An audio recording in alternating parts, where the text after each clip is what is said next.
నమస్కారం. Welcome to లాడస్ channel. చాలా మంది స్త్రీధన్ని డౌరీని రెండు ఒకటిగానే అనుకుంటారు, కానీ రెండింటికి చాలా వ్యత్యాసం ఉంటుంది. అసలు స్త్రీధన్ని మన హిందూ లాలో స్త్రీ యొక్క అబ్సల్యూట్ ప్రాపర్టీగా చెప్పడం జరిగింది.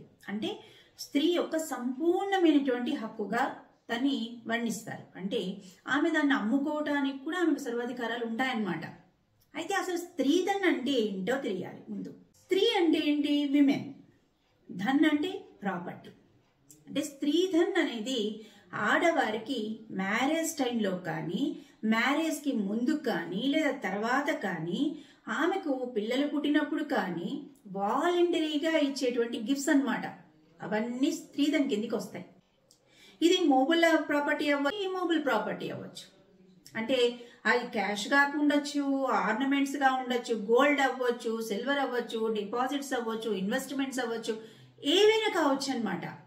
ఈ స్త్రీధన్ పైన కేవలం ఆమెకు మాత్రమే హక్కు ఉంటుంది.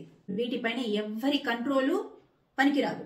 స్త్రీధన్ పైన ఎవరి కంట్రోల్ ఉండకూడదు, ఈవెన్ భర్త కంట్రోల్ కూడా ఉండకూడదు అంటూ రీసెంట్ గా సుప్రీంకోర్టు మాయా గోపీనాథ్ వర్సెస్ అనూప్ కేసులో కూడా చెప్పడం జరిగింది. ఒకవేళ భర్తకి ఏదైనా అవసరం పడి భార్య యొక్క స్త్రీధన్ని వాడుకోవాలి అని అనుకుంటే మళ్ళీ దాన్ని అరేంజ్ చేయాలి, ఆమెకు తిరిగి ఇచ్చే ప్రయత్నం చేయాలి. లేదు అంటే కనుక దానికి తగ్గటువంటి విలువను ఆమెకి అందచేయాలి.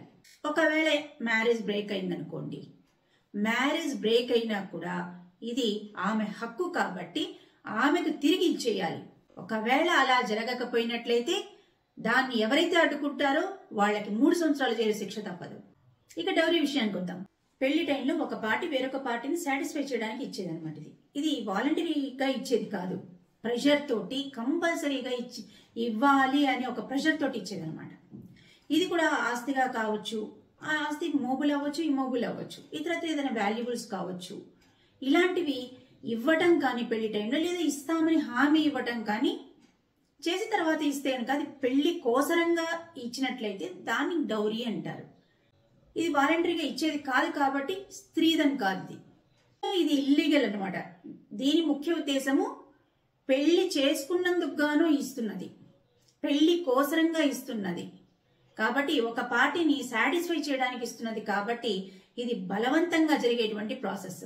దీనిపైన ఆడవారికి మాత్రమే హక్కు ఉండదు, భర్తకు కూడా ఉంటుంది. ఎందుకంటే పెళ్లిలో పెళ్లి కొడుకుకే కదా కట్నం ఇచ్చేది. ఇలా తీసుకోవడాన్ని గొప్పగా భావిస్తారు, కానీ అది చట్ట విరుద్ధం అనే సంగతి అందరు గుర్తుపెట్టుకోవాలి. ఒకవేళ మ్యారేజ్ బ్రేక్ అయింది అనుకోండి, డౌరీని రికవరీ చేసుకోవడము దానికి వేరే ఆల్టర్నేటివ్ ప్రొసీజర్స్ అనేవి ఉంటాయి కాబట్టి దాన్ని ఫాలో అవ్వాల్సిన పరిస్థితి ఉంటుంది. సో మీకు ఇప్పుడు స్త్రీధన్ అంటే ఏంటి, డౌరీ అంటే ఏంటి, ఆ రెండింటి మధ్య ఉండేటువంటి డిఫరెన్స్ ఏంటో క్లియర్గా అర్థమైంది అనుకుంటాను.